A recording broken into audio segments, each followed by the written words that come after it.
করো কেমন ভাবে? কাফা, পরিপূর্ণ ভাবে। আমি এবার ফিজিলাল কোরআন থেকে বলছি। মুফাসসির সাইয়্যিদ কুতুব রাহমাতুল্লাহ আলাইহি লিখেছেন, কেউ যদি ইসলামে পরিপূর্ণ প্রবেশ করতে চায় তাহলে তার সিমটাম কি হবে? আপনি কি করে বুঝবেন যে আমি ইসলামে পরিপূর্ণ প্রবেশ করেছি? পরিপূর্ণভাবে ইসলামে প্রবেশ করতে হলে 9টা বিষয় কোরআন থেকে আমি বের করেছি।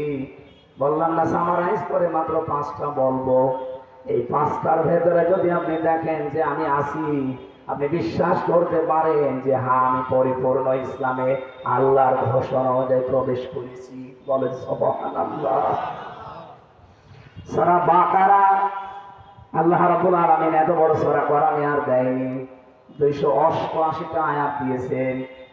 286টা 286টা আয়াতের মাত্র একটা আয়াতের 3 ভাগের 1 ভাগ পর্যন্ত আমরা বললাম, এতটুকুই থাক। আল্লাহ ডাক দিয়েছেন, এখানে কোনো